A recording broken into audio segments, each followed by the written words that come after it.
Hey guys, this is Those Guys with your host, Matt Marrero, along with your other host, Satish Ram. Good evening, everyone. And if you hear a cat in the background, that's a happy cat. That's the cat that was listening to Those Guys, if you follow our Twitter. That was not the cat. There are more than one cat out there that enjoy Those Guys. By the way, our Twitter by the way, Those Guys Radio is our Twitter, in case you are wondering. But anyway, so today we're talking about Steven Universe. 4 action-packed episodes. I mean, not all 4, but at least the last 2, very action-packed. A lot different. It's weird. Like, how would you describe it, Satish? I guess. Well, let me make sure I get this right. Monster Buddies was 23. Was Monster Buddies 23? Because yes. Okay, so Monster Buddies was 23, and Indirect Kiss was 24. So 23 and 24 was a big feels thing for me. For lack of a better way to describe it, I was really emotional in both of those episodes. And then 25 and 26, when I first saw them, I told you, I was like, I swear, they thought that they would end the season here. Because they pulled out a huge kind of plot development for me, because they stated that explicitly, that everything they have been fighting were former Crystal Gems. Yes. From what I can see, from what we've mentioned before on the show, I'm pretty sure we mentioned this live, the Wikipedia entry changed relatively recently from 26 episodes for Season 1 into 52, which is very strange, and it's still like that, by the way. So eventually, at first I believe they said last aired was going to be around this time for Season 1, and now it's just to be announced.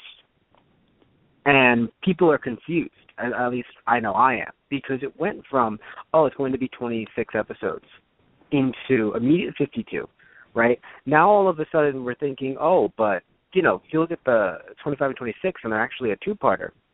And they do, what's nice is they do have 27 and 28 coming up a lot sooner than we thought. But, I don't know what happened. Maybe it's just at some point they just, they realized how much money they can make off of this, and then they just greenlit it. So now their scripts for what would have been Season 2 are now still just a part of Season 1, and they were pushed forward a lot faster. Yeah, the listing of 2013 to 2015 is a little confusing. And it is something that makes me think, hey, what the hell's going on? In terms of, was there an error? For me, I was assuming that there might have been an error in terms of they signed on for 26 episodes, but to them, an episode was 2 parts. That's what I was telling you. So in their head, and by the way, from what I'm looking at on my guide, we're getting house guests from 6:45 to 7 on Thursday, which is episode 27. But 6:45 to 7. So we're not getting anything else. We're not even getting the first 15 minutes of a random episode. We're just getting house guest as a 15 minutes after Clarence. But, so I think that now that they've an episode is just the 15 minutes. Right. But now it's listed as 52 because instead of the 26, they're every 15 minutes is technically an episode. But I think there may have been some confusion in the wording of the contract that they took on, and that's why we've got supposed 52. Came to us. Yes, and so maybe it wasn't confusion to them, it was confusion to us as fans. It could definitely be confusion to us, where we sat there and thought we'd be getting 26 full-length episodes. Maybe we're getting 52 15-minute episodes, which is the same thing, but it's spread out differently. Yes, because a house guest is coming up on the 2nd, and then immediately a week later is Space Race, which is another, just according to, from the looks of it, it seems as if each one is just a standard half and half. So they went crazy with last week, with Mirror Gem, because of the fact that, Mirror Gem, Mirror Gem and Ocean Gem, the two of them. Oh, yeah. Were absolutely incredible. And it tore the house down because of the fact that, we've got an introduction of a new character who's going to be relevant. And the means of the way it went down was incredible. And, that's not to take away from the charms of what Monster Buddies and Indirect Kiss had to offer because, Monster Buddies is kind of giving you the feelings that a general Steven Universe episode can give you. And an Indirect Kiss fed, my whole, hidden shipping of Steven and Connie, because it's nice to see this done in a way where, yes, they're young, so it's not so much like a will they, won't they thing, but it's also like there is a young love connection there. And it's kind of adorable to see the way they interact, because obviously they're becoming close and perhaps best friends in terms of Steven's closest friend to his age range. And for Connie, according to her, it's her only friend, if you reference what she said in Bubble Buddies. Yeah. So there's an important relationship. Yes, I like the relationships that are going on in this town with them, and then Lars and Sadie having just a friendship, but you can tell that Sadie wants more in the little, in the little jokes or whatever that she says. It's, obviously I'm a huge fan of the show. We're doing a podcast right now, right? But if you haven't seen yet, the listener, and you're just thinking, oh, listen to their podcast, I'll see what they have to say about it, it's really worth it. I mean, Steven is such a fun character, and, and you can see that he's growing. Yeah, I mean, really, even in the sense of battle, like training, where he's now able to do things within these 4 episodes that he was not able to do before, which is huge. Oh, yeah. In terms of Jem bubbling, in terms of bubbling his friends, and he pulled out his shield. Oh, yeah.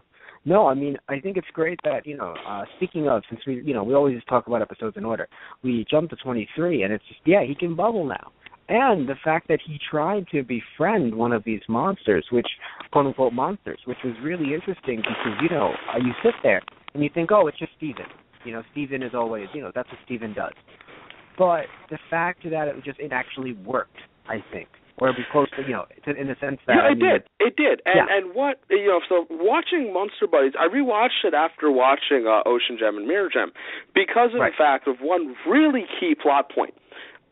Of the fact of when the centipedal is transforming out of the bubble, it transforms into the silhouette of a human before it transforms into the silhouette of a monster. And it's something that's kind of going by the boards before you watch Mirror and Ocean Gem, and then you sit there and realize that was a human being too. Not a human per se like Steven, but like a humanoid, like Pearl or Amethyst or Garnet. And... we don't know the history of that person, but they, unfortunately, turned into that centipedal. And so it throws out, immediately it made me think, so Amethyst could have turned into something like that? And and also on top of that, just going back to what was the actual course of the episode, it's a nice touch to see that Steven is, not even realizing it, but doing the same thing that Rose would have done. And just the explanation that it really, his caring for everything around him and almost his naivety is what sets him apart from the other 3 characters, because he's young, he doesn't understand, so he doesn't think, I'm going to instantly kill it. He's like, I want to be friends with it. Gems shouldn't fight, people shouldn't fight. He doesn't like that. Exactly. Also, are you a fan of Chaps? Chaps. That was cute. That was cute, and then the fact that it was referenced later, not only in the fact that it was Bubbles, which was lovely, but the fact that Steven's trying to get through to the centipedal and just says, you have to remember, this all happened today. Just really that was all within the course of 1 episode. Yeah. But no, this episode, like you mentioned, it's just the fact that he's becoming, or he is like Rose, is very, very beautiful. Because, sometimes, people do end up resembling their parents, and they may not have ever even met them, and it's such a nice experience to see that, because it does happen. Very interestingly enough, where someone will end up doing things their parents did, and then, someone looks at them and goes, but you never, you were too young or whatever. Mm-hmm. So it was a very interesting episode, I feel, for that reason as well. And of course, like you mentioned, the idea that Amethyst could have became something along those lines, and even the fact that they were so hostile, always. This is an episode, it was a weird one in the sense that it could actually make you dislike the Gems a bit.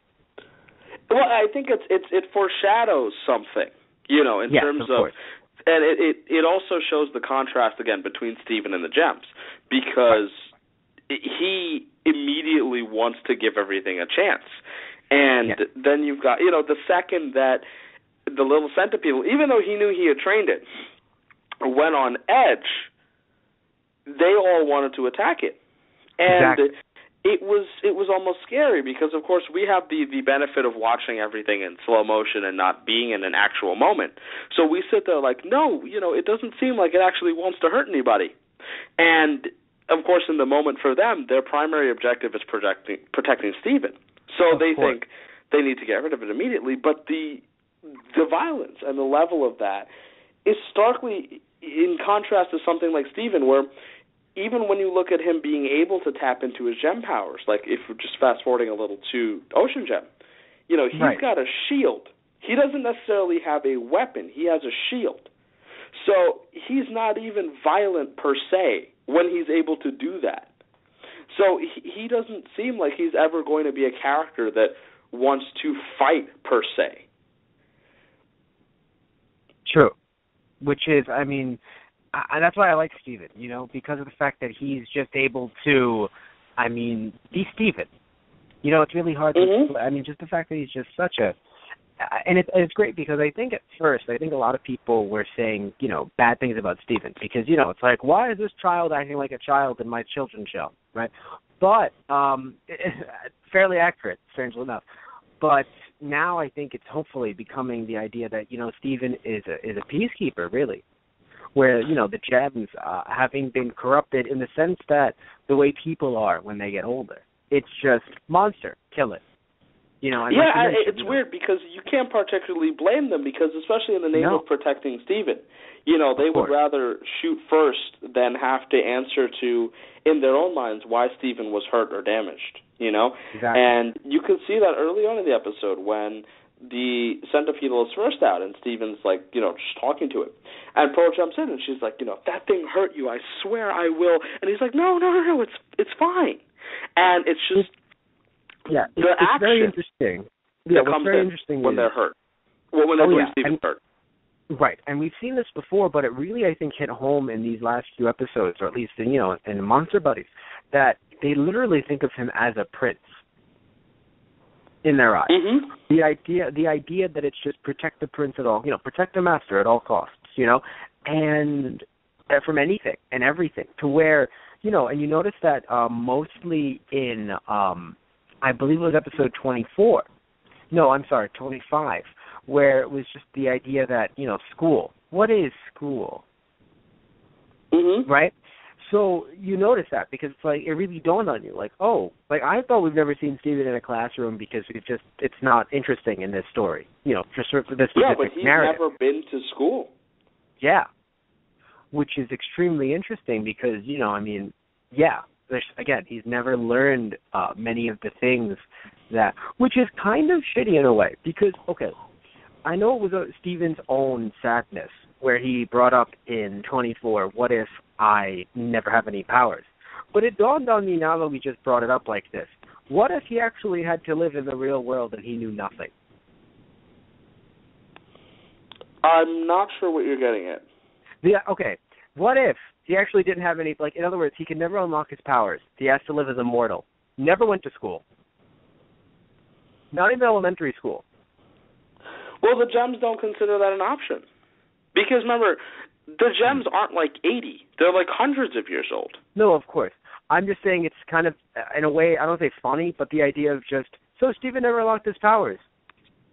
How do I get a job?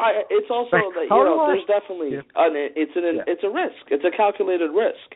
And I think part of that is influenced by, and this is also going into 24, the idea that when Steven talks about school and wanting to be taught, right?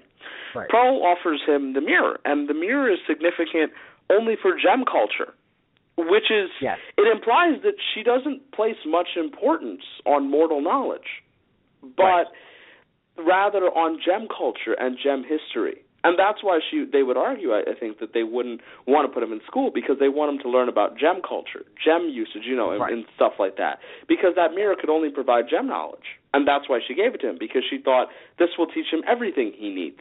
Because he doesn't need any of that other stuff. Right, which is nice. But anyway, jumping into 24, because you mentioned 23, now getting into 24, was it just me or did it feel like the episode had a weird animation thing where someone, let's say Steven was sad, right? The faces would look like they contort. Yeah, I don't know if you the noticed. animation and the actions were a little bit amusing to me, but I also kind of like I passed off some of the actions being weird in terms of Pearl being a little bit more overboard in my head to me, based on Steven's recollection of it. Because this was Steven's recollection. This wasn't the... Well, no, it wasn't Pearl necessarily. It was only Steve. It was the first person I noticed it with. Was no, because you're talking about the animation itself. But I'm talking about, the animation. I thought the actions. Like, Pearl was a little bit overboard, almost. Right. And I think that was partially due to Steven's description, because he looked at her which I think is great. Yeah, so I think that was on purpose, because I was sitting there like, Pearl doesn't normally seem this overboard crazy.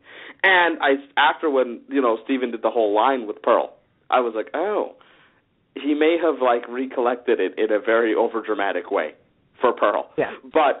And another thing that Steven did, which was beautiful. Yeah, Steven's animations for his face, what you noticed. Yeah, that was weird, but I think something I great definitely saw it, too. Because it was a little, older and overdone, and I suppose it was to accentuate the story, but yes. So that was weird. Something not so weird and something beautiful, I think, was Steven becoming a Sailor Moon character. A character out of a shoujo anime. That with the was hands down hilarious. That scene alone, just oh my God. I laughed for about half a minute because it was just perfect. Just because Steven doesn't give a damn if that's feminine, because he doesn't really understand the concepts of, socialized gender. So in his head, it's just, that's a transformation sequence. So I lost it. I was like, my God. It was wonderful. It was wonderful. But, and then, all right. So, of course, Amethyst, her gem is breaking. She fell, which is really sad, I think, because, of course, it's just, that hasn't exactly happened to me. I don't know a crystal gem whose gem was breaking. But the idea of just I'm not going to get hurt, you're on the ledge, please get off, as a kid. And I don't even think as a kid. I think now if I knew anyone who was doing that, I'd be like, listen, you better stay on that ledge, because the second you get back over here, I'm going to hit you. I'll be the one to hurt you. No, because I think it speaks to Amethyst's character, though, because you can tell that she feels like she's not really cared about. And part of that is a reference in Tiger Millionaire, where it talks about how Amethyst really feels, and, that she seems to have trouble with her emotions and just feeling alone. And so I think what was important about Amethyst in this episode is that she seemed genuinely affected by the fact that Steven cares about her. And I know, it was a beautiful thing. Yeah, and what was, I guess, significant, towards the end of the episode, when she was on the brink of death, she makes an effort to actually say, haha, you care about me, backwards, so Steven can understand her. Oh, my God. Yeah, no, it was a situation where at first I laughed, because at first I said, Steven, how did you get anything she said? When she first started speaking, right? Actually, I kind of heard, I think, pain, but, it was very hard for me to... So it was funny how Steven just translated everything and nodded. It's like, Steven, don't ask any questions. Join a band with yourself. I don't think he understood most of it, but he just understood slap. Yeah. Haha. And it's like, oh, yeah, being hurt can cause, Exactly. But later on, I teared up, because all of a sudden I just hear, haha, you care about me. And I was like, oh, my God. It really hit me, because... It's an affected, slowed down voice, which, is meant to explain that she purposely said that backwards. And so Steven could understand. And that's significant because of the fact that was her moment of death. So it's, or at least what would have turned her into a monster per se. And that's really interesting, because you can sit there and identify that was her choice of last words. And I think it speaks to how much she realizes it's important to her that Steven cares about her. And she, that's why I know that there's specific relationships between Steven and each of the gems, and I think that's one of them, where Amethyst looks at Steven as her actual friend, where Pearl and Garnet are her allies, and of course she cares about them, but Steven's actually her friend that doesn't judge her for being her, and that's important to her. So that was significant, at least. And this episode was filled with emotions for me. Arguably the most I felt for this show in one episode. Because Connie was a good representation of my feelings here. Because I think the moment where he addresses, the statue, where the music switches and he starts talking to the statue's mother and basically says, I never knew you, so I don't know how to feel about you, but everyone else does. And that hit me hard because I didn't think they would address it in that way because everything he said was accurate. But it was just really powerful to sit there and after watching all these episodes, one by one, for him to really just openly state that he really has no idea what kind of person his mother is, except what everyone else has told him. And exactly, that's hard for him. No, I think what's even more powerful, like you said, the way they did it, in the, not just saying it, but just in the way it came off. Where, again, had you known her, just the sight of her statue would have made him cry. And the idea that he couldn't because he doesn't know her, it's just, that's, I think, where it's wow. Where it isn't just what you said. And it isn't when it isn't they said this, whatever. No, it's just everything surrounding it coming together to make you feel that. You're going to cry, or you're at least going to feel something. If you're not going to cry. Was perfect, I think. The soundtrack for when he does that scene and also when Rose's fountain is filled up again are really, really, really emotionally inducing. It really gets you to feel something. And that's beautiful. If you didn't cry in this episode, I'm not going to say something like, you didn't have a soul, but if you didn't cry, and if you didn't come out saying, well, you know what, I'll applaud it. You know what I mean? I see what they did, and I respect that. If you're coming out of this episode going, then you're terrible. You have no soul. That's because I was essentially Connie throughout the episode, and the part where she's just in tears, I was like, I feel you. I really understood how she felt, and I was impressed. Steven was great that they got me to do that. Yes. Also, something that is really funny, but in a way, it's funny, but then it's also extremely. I can't think of the word. I don't want to say witty, but I'll just say smart. The idea that it's just, why am I healed? Why can I, how am I able to see well, right? And it's just and Steven just looks at, and it's all she did was have a drink of juice. And they mentioned earlier, it was just backwash anyway. Yeah, it was really well done, that whole bit. Yes. And I liked her reaction because it was, and her reaction was what will my optometrist say? And what I think is interesting about it is that not only does it fit her character, but it goes deeper than that because I think what she was implying is that she's afraid of how they'll accept this in terms of her relationship to Steven. Because of course. You might be able to pass it off with your parents, but a trained professional, an optometrist, would be able to identify something's gone weird. And so of course there must be some concern there where it's does that mean I'm not going to be able to talk with Steven anymore? Kind of stuff. And that's what it hit me as. It hit me as, can I not come to his house anymore? Because that's the problem. Yeah, because she's obviously and that moment where she was like, you don't need any powers to be with me, was really beautiful and kind of it was her honest effort of trying to make him feel better because she knows that she doesn't have the powers that he does. But she also wants him to realize that he's important without that because to her, he had never used his powers on her. I mean, because he saved her. He saved her life without using powers, if you remember correctly, So she really thinks highly of him, and she doesn't think he needs those powers to be special. And he, on the other hand, being raised with the gems, is stuck in a circle of thinking, I really need my powers to be somebody important. And without them, Garnet, Amethyst, and Pearl won't need me, and I love them. So it was a really honest, emotional attempt. And it got me.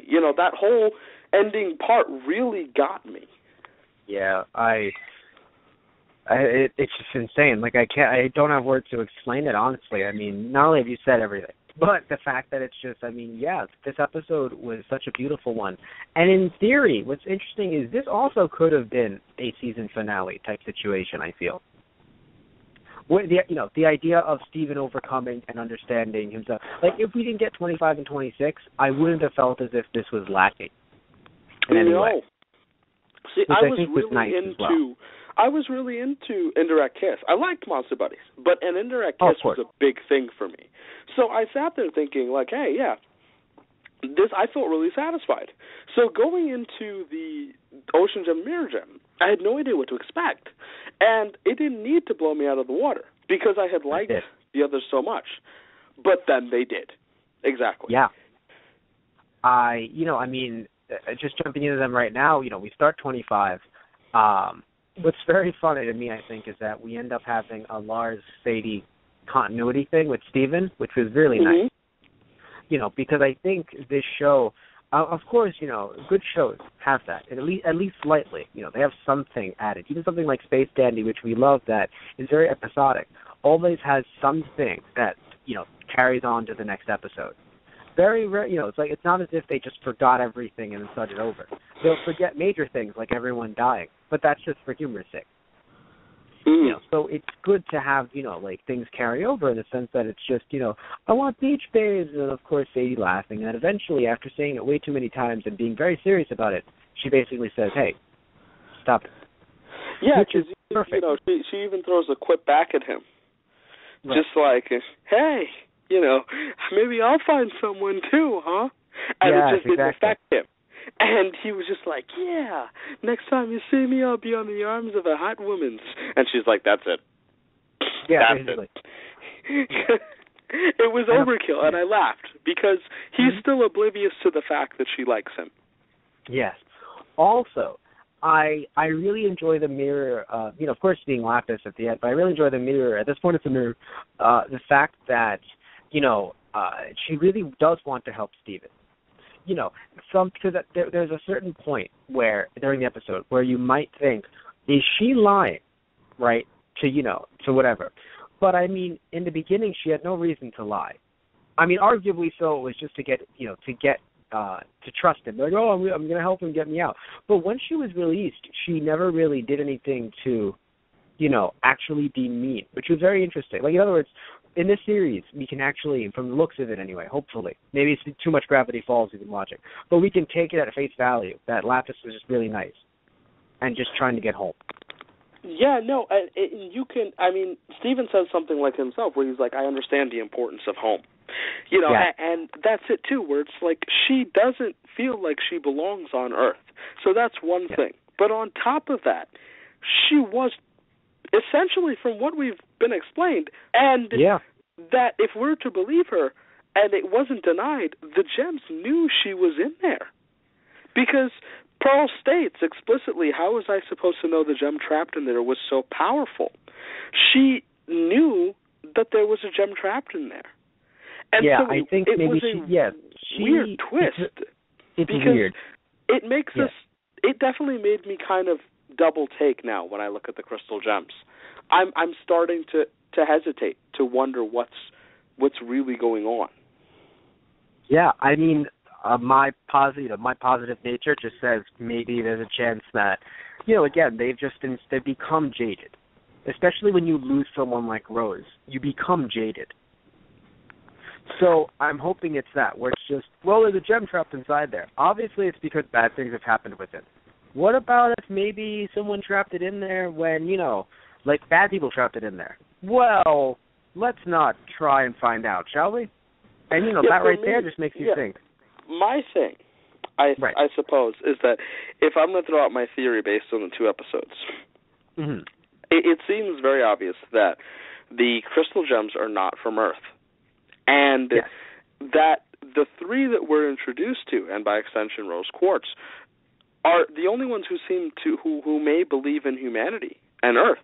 Oh, yeah. So I think that's significant because my headcanon basically likens it to be this idea that the crystal gems, at least the 4 of them, Rose, Garnet, Pearl, and Amethyst, were around Earth, and that Rose, in finding Greg, and just generally humanity, came to believe in humanity and understand that there was a link, or at least a connection, that they weren't so different, that they could actually co-interact. And her giving up her physical form to have Steven in my mind, is her representation of saying that humans and gems can live together in harmony, and that because she was their leader, she was able to convince the other three that humanity was worth saving. On the flip side, not every other gem believes that, and I think Lapis is implying that most of them don't believe in humanity for whatever reason or another. Well, I mean, what's very interesting is that I think you and I, just being a bit older than, Stephen, just only a bit, not really old or anything, we can see why someone would say, I don't believe in humanity. Of course. But it's really interesting how, these three do. And what's also, and of course, Rose as well. And what's really nice as well, I think, is that while Lapis doesn't believe in humanity, I like that she doesn't want to destroy it either. No, but it doesn't seem like she has any intention to help them. Yes, which, of course, can hurt just as well, of course. But right, I just enjoy the fact that it... Mm-hmm. Yeah. I just enjoy the fact that it isn't so much, idea, which later on during the series, of course, you can see it, some gems that just want to take over. Not in a monster sense, but in a, we're sentient, so then maybe you could just leave? No, we'd rather destroy the Earth. Like, that can happen, obviously. But as of right now, it was nice to see our first real, gem, whatever, and then have her just say, no, I kind of just want to go home. Like, Yeah, because that was obviously her intention. Like, it would have been almost weird for her to turn around and be like, and I want all of them dead, too. Because her character seems more mild, and that she was only violent because she sat there and thought that they kept her trapped there, which essentially they kind of did. So it's weird. Of course. So I can kind of understand her anger. Which is nice. Yes. Yes, of course, you can see that as well. There's a lot about her that I really enjoy, of course. And, of course, you do, and I am very sure that the fandom does. But here's something interesting. She's immediately spiked up my list of love characters. Oh, yeah. Just a little thing to throw out there before we get back to the actual episode. Just a quick thing. Wonder if there are any rumors about this. And if not, then, well, we're speculating anyway. What if one day we see a squad basically just like the three gems that we've known, with a leader, but they're anti-everything that they are, where, they think, oh, we want to protect the Earth, and the others think, well, we see no use for it. It's just a stupid rock. Have there been any rumors of things like that, or do you think that may actually happen? I assume that there's got to be something like that in the works. When the episode ended, Garnet said to Pearl, because Pearl asked, what do we do now? And Garnet just says, we wait, implying that, she knows something is going to happen. And in terms of, because of the fact that Lapis made it off the planet, that something's going to happen. That something, her being able to contact anyone back home for them is going to cause problems for these crystal gems. And it just makes me wonder about gem culture and gem history and what went on. Was there a gem civil war? Were they banished? Were they supposed to destroy the Earth? Yeah, I wonder if it's is it like the Goku thing? Thank you. I was about to bring that up. I think it could be one of those things where, it's like Goku, of course, is coming from a race of killers and conquerors. But he himself is not inherently evil. And so you look at the gems, and they could be like himself, that. Well, it's really interesting. He hit his head. Yes. He was a little jerk at first. He would have destroyed the Earth, but he hit his head. It's kind of interesting when you think of it that way. Goku hit his head. This is all brain injury. Well, in comparison to Rose Quartz, convincing them humanity. But the point still stands. I think you understand what I'm saying. I know, I'm kidding. But I want to bring up the fact that, I'm happy you brought up Goku. I wanted to myself, and I think it might be the Goku situation, the Goku syndrome, as the Sergeant Frog manga put it, as a parody. They were like, oh, it's the Kakarot syndrome. And they were like, God damn it. Anyway, so the idea that because you can tell, I believe Rebecca Sugar is a self-professed fan of One Piece. And, of course, you can see that she enjoys Sailor Moon and things like that just from this show. What's funny is, even if there weren't these little things with the roses, in the sense that, around Steven or any of these other stuff, you can't just sit here and just say, yep, Rebecca Sugar never enjoyed anime. She actually hated it. Yeah, no, this show is it's so heavily inspired. So I feel like it's the Goku syndrome. Or they were thinking they wanted to at least at one point and said, damn it, that would be too easy. But at the same time, I mean, for some people, for some kids anyway, they may have never seen Dragon Ball Z. I mean, I know we have Kai, but, still, like, I think it's not on Nicktoons anymore as of this taping. No, Dragon Ball Z Kai used to be on all the time. I don't think it's as available, like, on a daily basis or anything like that anymore, no. Anymore, yeah. But, hey, it will be on Cartoon Network, which is nice. If you don't know, coming this fall, we're not promoting them. We swear that they don't give us money. They should, but they don't. Coming this fall on Adult Swim on the Toonami block are Dragon Ball Z Kai. That's cool. So, yeah, I'm down with that. The newer episodes, because they did episodes recently, like to continue after Cell. And they're dubbing those, and they're putting those on. I'm actually very pleased with that. I'll be watching. Yes. So anyway, I'll give you a reason to watch on Saturday.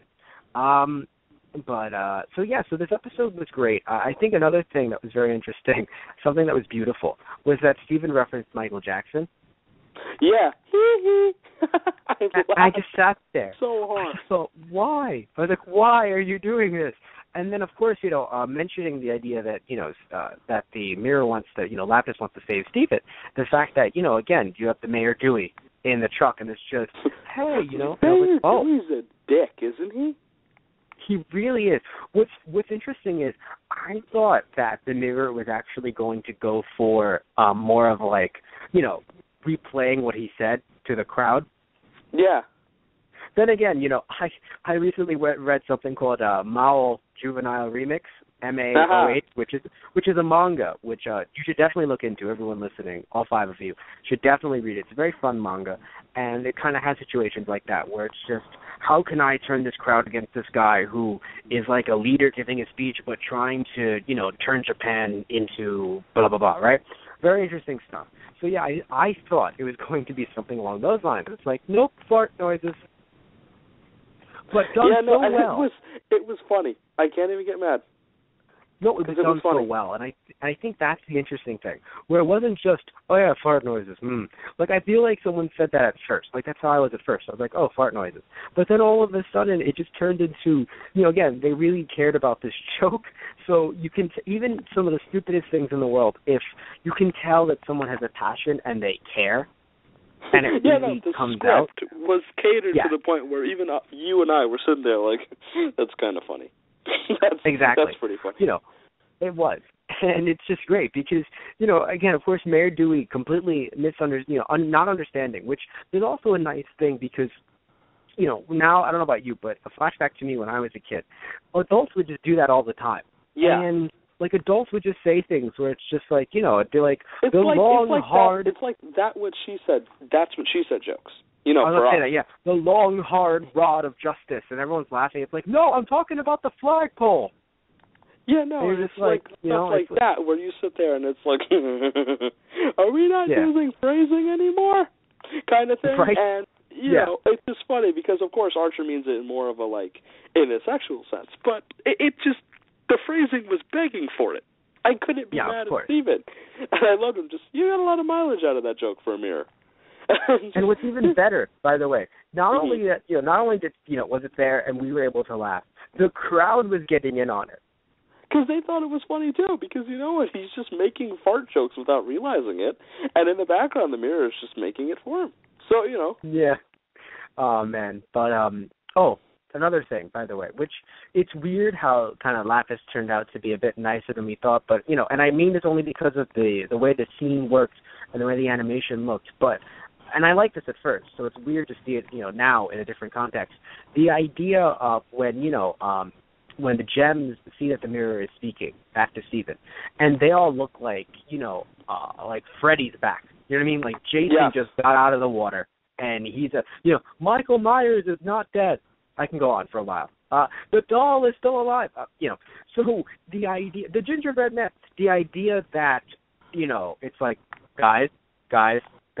It was very interesting for the gems because they truly looked like it was a horror flick, where it was just... Yeah, and Amethyst, you can see her freak out, just like, let's bubble it. Because they're scared of the unknown. Because, even Pearl, who's the intelligent one, just sits there like, hey, I don't know what this is doing, but this is not what it's supposed to do.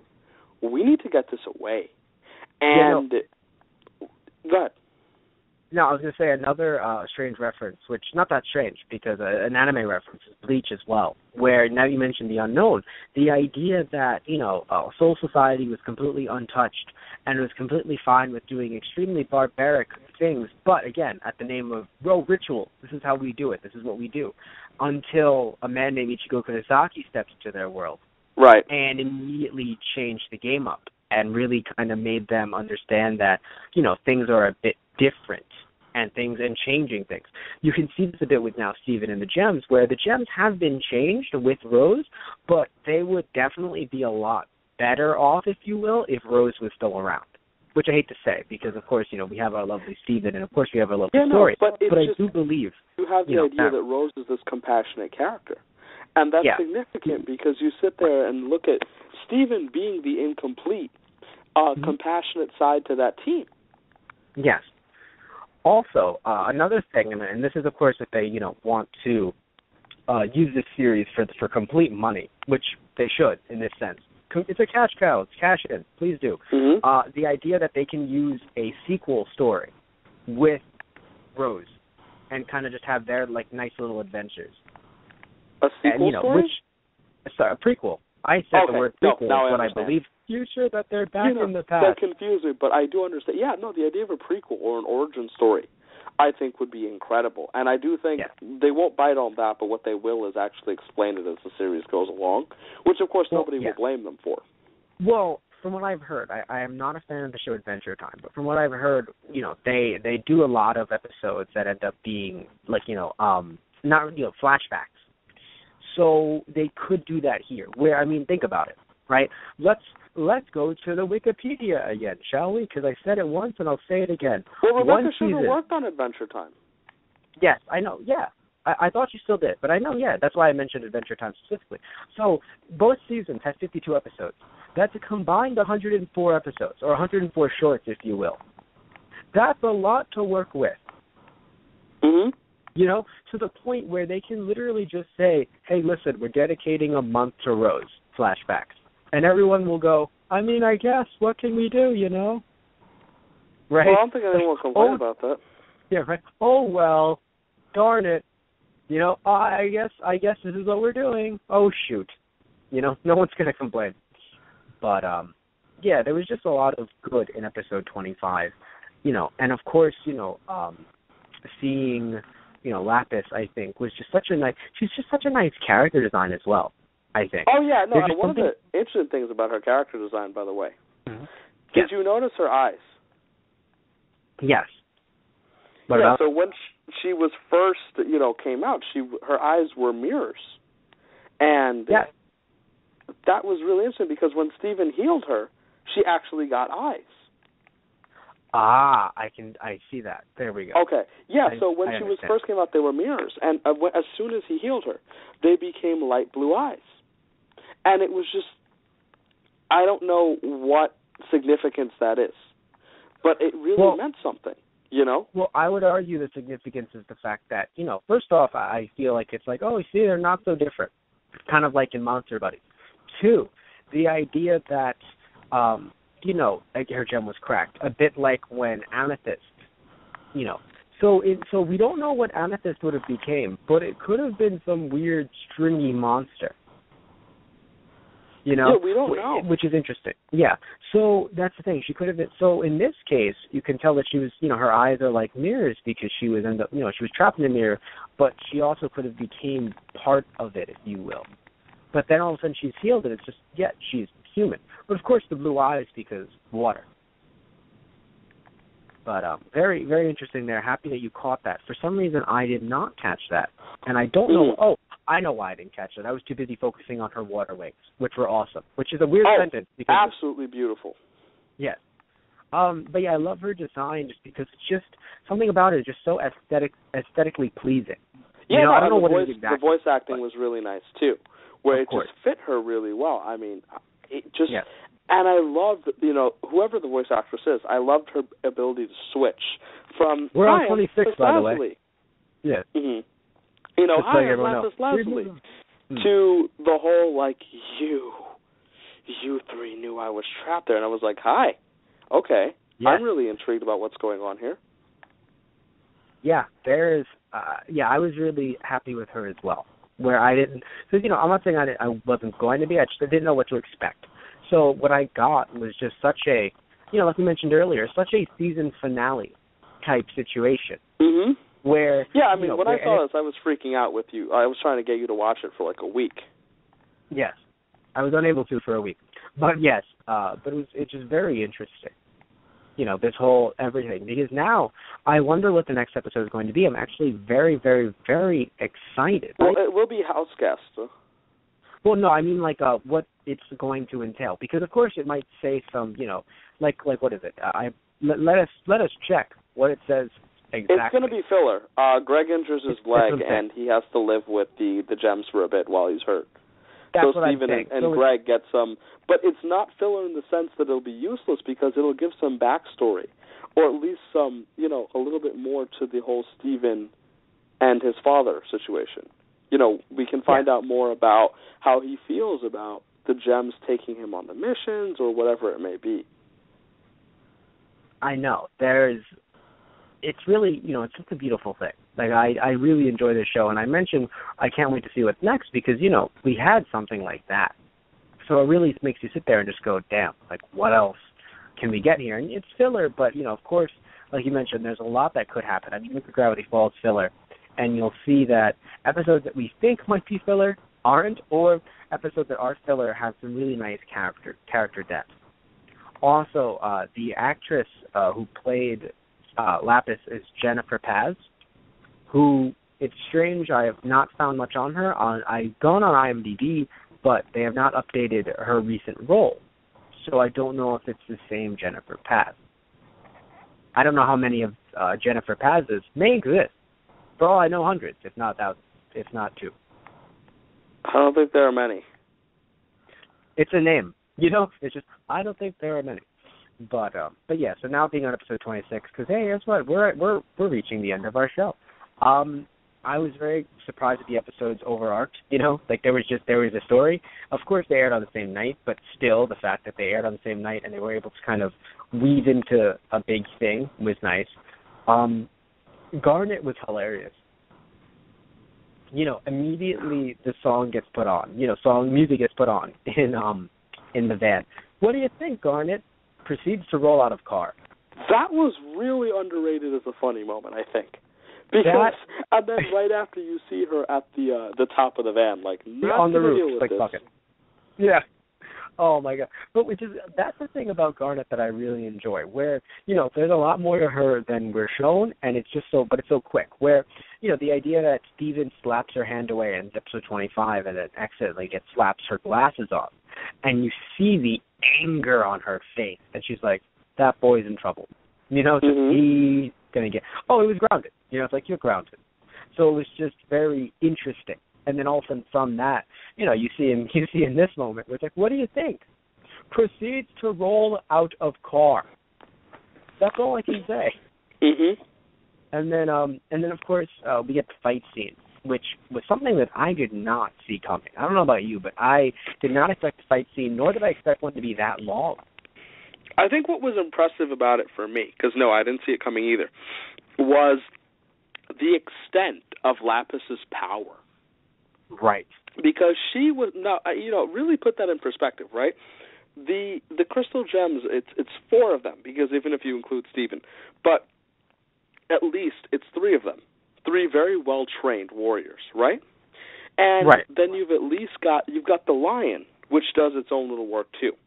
And it was able to, with the virtue of the fact that water was, shiftable and all that, hold off each of them, and in many cases match their power at least equally, and then overcome them.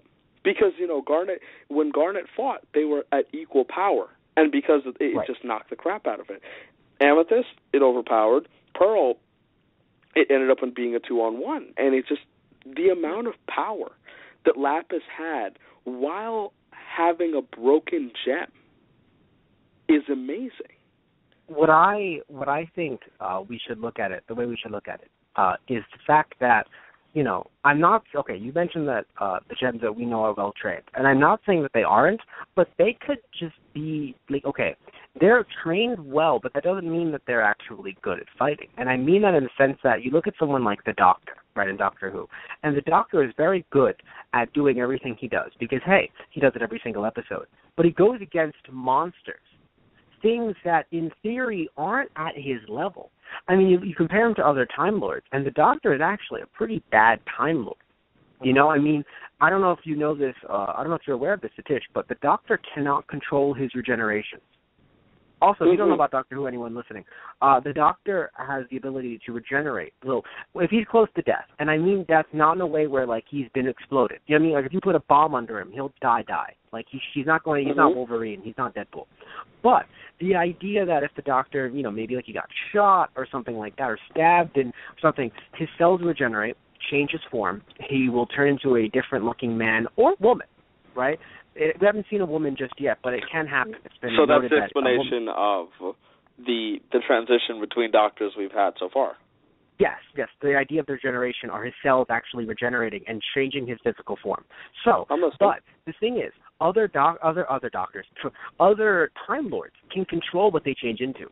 At one point, when there was the fourth Doctor, which was Tom Baker, he traveled with a Time Lord woman named Romana, who actually changed regenerations like women would change outfits. As in, oh, this is my morning outfit. Oh, women of the day, because this happened in the 70s. So it's just, oh, this is my outfit today. Oh, this is my... And, of course, the Doctor would just chastise her for it, but she could control it. These Time Lords are understandably able to control their look and everything, but the Doctor has no idea what he will become next. I mean, hell, it's been noted that the Doctor doesn't even know exactly how to pilot the TARDIS half the time. So it's the idea that of course we love this man, but he's still a raggedy man. You know what I mean? He's the best in the universe because of how much he cares. Because of course the Time Lords also have the situation where they believe that they just want time to happen. Unless it's anyone interfering with time, like let's say the Daleks coming into the past or something, that time should just be allowed to be the way time is. And they're actually very angry for the Doctor who turned against them, became to them a rebel who goes around helping people and fixing things. Right. So, you can look at this kind of, to relate to that, where the idea that not only could we, we've just seen from their perspective the gems, where, the gems are fighting monsters, therefore they are the most powerful. We don't know any of the other gems and how strong they are, nor do we know if they could be arguably very weak. Yes, and Definitely. The gems themselves, as a society, thinking, these people turned against us. We just wanted, we wouldn't have destroyed the Earth, let's say, but we wouldn't have saved it. Yeah, and by leaving their home planet for Earth, they are essentially traitors to the cause of, if there was a gem war or something of that nature, and they left, the gem planet, they may have left their home planet for that, and that could be a point where they're wanted traitors. Yeah. And before we have to run off, I want to mention, how crazy was it? This I actually freaked out over. Well, first off, the funny thing that I freaked out over was when there was a lion that was actually trying to attack Lapis, which wasn't funny. That was actually brilliant. Then, after getting hit, Stephen and Connie look at each other and they scream, "Revenge!" which was the funny thing. And then right after that, my moment of freaking out was when you realize that Lapis, I'm wondering, I don't think all of those, they were an extension of Lapis. I think that Lapis just gave them the option of, hey, listen, stop them, right? Make sure that they don't come near this. And they took on a role of their own. Because if you look at it via, what Lapis wanted, Lapis tried to suffocate Stephen and Connie. Yes. But so I would argue. In my head, that doesn't strike me as, I don't think it was an extension of Lapis. That's what I'm saying, yes. I don't think it was. She doesn't seem like she's upset with Stephen through association, but she's not directly upset with Stephen. She gave him the benefit of a conversation, which was very significant because he was able to heal her. But she talked to him, and she sat down, and when he was up there, she didn't try to harm him once he was up there. She spoke to him because it was just, she felt, I guess, that that's what he was owed. And that was important, because if she didn't get into that and there was a fight, he wouldn't have been able to heal her. First off, it also verifies the fact that Steven does have healing spit and that he can use it on command. I was very worried that it wouldn't work. Me too. I was so nervous, but it actually worked, and it's a future plot point now. Yeah, he does have healing spit. He can heal people now, and it looks like it works equally on gems and on human beings, because he was able to heal Connie, and now it makes me think about the fact, like, did they only work on gems because she was a gem? Like, is Steven able to heal humans because he's part human? Which is so interesting, because now it becomes a situation where you're definitely going to get an episode where Steven says, I want to cure all the world's problems. And then they're going to, even though the gems are, have gotten away from their, the other gems, there's still bits of them there. A bit like how, the Doctor, there are bits of, Time Lord in the Doctor. He's a Time Lord, after all. So, it's the idea that I wonder if the gems might end up saying something like, oh, no, we can't save everyone. A bit like superhero logic, where superheroes will save people from, these extraordinary, beings and things like that, where it's like, oh, Brainiac's going to destroy everything. Well, of course we're going to save everyone. But the superheroes do not say, let's cure AIDS. Right. Which is very interesting, So I wonder if it's going to be an idea of, I can spit on everyone now, which will definitely be a line, right? I can spit on everyone now. And then they just try to take them back. And then we start to see and feel differently about the gems again, because now it looks like they're trying to go in that direction a bit, where we're not supposed to take everything the gems steal at face value anymore. Mm-hmm. Which is, again, a very interesting way to take this show, especially when, for a bit, I'm not saying we look down on it compared to, let's say, Gravity Falls, but we felt like Gravity Falls, especially recently, stepping its game up and thinking, oh, yeah, this can be considered a family show. And then at one point recently in the last episode for Gravity Falls, with Susan the Real Girl, we thought, family? Teenager? And now in this one, I'm not saying it isn't a family show anymore, but I feel like it has, in a way, changed, where at first you could argue, children. Now it's really becoming a thing where I think you could watch this, again, like in a family, with the mom and the dad and everything, and then the mom and the dad will see things and get things and go, wow, like my kids might not even get this. They might not be understanding how deep they're going here. Yeah, also like the little things like the Michael Jackson reference. Yes, exactly. Although I feel like kids know Michael Jackson, but yes, just the he with the moonwalk. Well, think about it. Kids of maybe this, like, people who are like 17, 16 right now, right? Right. That's, let's say, 5 years younger than us or something of that, or something like that, 5, 6 years. Right.